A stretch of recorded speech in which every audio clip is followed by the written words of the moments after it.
Hey, welcome back to the channel. In this video, I kind of wanted to go over this new take I have on bifold doors.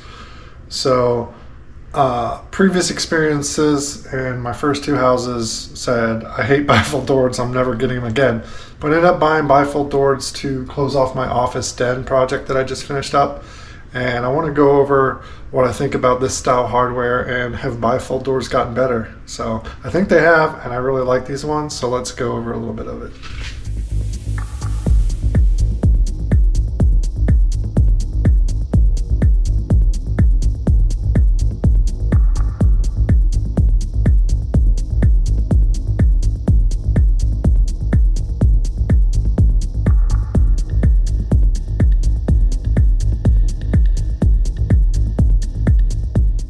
Went over a little bit of footage I've had of the install I did of the fit and finish. So these doors are solid core. They're like a MDF material, so they're solid. And then they have the vinyl wood grain look, different color options, tempered frosted glass. So I have the lights out here so you can see kind of the light opaqueness of them from the lights that are on inside my office. So and then they mount different than any other bifold door I've used. So I'll go over the mounting hardware and what's new to me for this. So my first house was a 70s house. Bifold doors were broken. The mounts, screws were all loose in the framing. I ended up removing them completely because they were just in such bad shape. My second house was an 80s built house. Had some bifold doors for closets. And I was able to repaint all the doors. Funny enough, in my old house, I painted the doors a dark gray black and did like satin hardware. And I bought a new hardware kit. But that hardware was still the old design that's been around forever. So it's where most of the weight sits on this bottom pivot. And then the top just locates, and then that allows the door to slide. What's fundamentally different about these bifold doors I picked out is that all the weight is on the top too. So if I'll show you this real quick from the back side, because I have that. It also came with fascia. Mention that real quick. It came with the fascia piece for to hide the channel. But these little cam locks slip into the tops of the doors and lock, and they adjust with like a 10mm wrench. So they allow you to perfectly plumb and square the door because it's being supported completely on this hanger. And then the bottom, it's no longer holding any weight. It's just like a locator pivot for the door. So that was the fundamental difference I noticed from previous doors. I also like the top and bottom brackets span a good width of the doors where they meet and then wrap over the top. So when I was assembling the doors on the table before hanging them, this helps line up the edges and the spacing of your door. So it was really easy to assemble the doors. So this bracket does a 90 and goes under to support. So the two door slabs, so this would be considered a 4-door, 2 slabs, or 4 slabs altogether, 2 doors for this 48-inch opening I have here. Yeah, I really like the hardware. I like the look. Very sturdy doors, very nice finish, multiple colors to choose from. So I did a little research. I found a website, Arc Designs, which I'll leave a link to, which I think started this style hardware.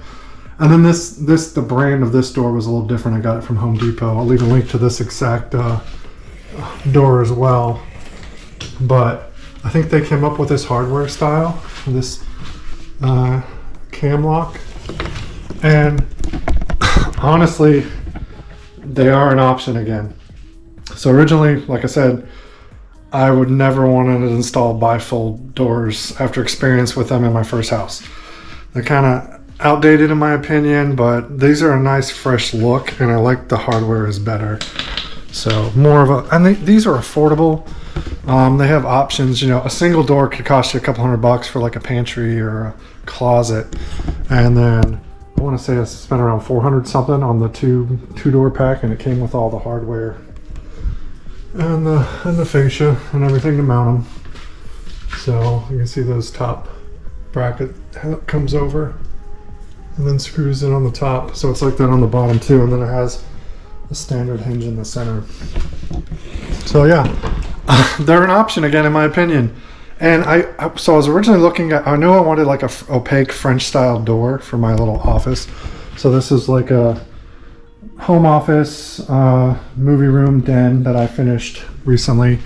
And I wanted a little bit of privacy for when I'm working from home or working on schoolwork or whatever. The kids are in there working on schoolwork. So, and I don't have a lot of room in this walkway here. So I didn't want, and this is a 48-inch opening. So I didn't want to have a 24-inch door because a lot of times I leave the doors open. So I wanted doors when they were open to not stick far out and obstruct the walkway here. So bifold doors were the only option. They also make a French pivot door. This is considered a French bifold door, where it's the two doors that swing like I mentioned, but they would have stuck out too far when I leave them open. So, and then the other little thing I did is in the instructions, it tells you these doors, it has you mount them like really close to the front of your jamb, which would be fine for, a dead end room like a pantry or closet. Because I'm using them as pass-through, I just centered and installed the brackets in the center of the jamb to move them into the center of the opening. So, but that's up to you. You can change the install however you want. So yeah, I'm really happy with them. Again, I'll leave links. So yeah, if you thought bifold doors were out, I'm telling you, I think they're back in, and there's a lot nicer options out there that are still affordable. Of course, there's high-end ones of these that cost thousands of dollars, but this is an affordable option that you can get at your local hardware store. Much better hardware, easy to install and adjust. Like I said, you just adjust these two nuts to perfectly plumb and square the door, and then you can also undo that screw to move the door over and left. And then again, there's a screw on this to slide just the holder, this pivot holder. The bottom of the door has a metal rod that just sits in a holder. This doesn't hold any weight of the door. It just locates and keeps the door in place with the jamb. So, and then I just adjusted them. I got them all squared up, even gaps, so they closed nice and stayed shut and were easy to open. So, like I said, links. I know I'm probably repeating myself now. I didn't want this video to be too long, but yeah, if you thought bifold doors were horrible like I did, there are better options out there. So I hope this video is helpful. Thanks for watching. All right, bye.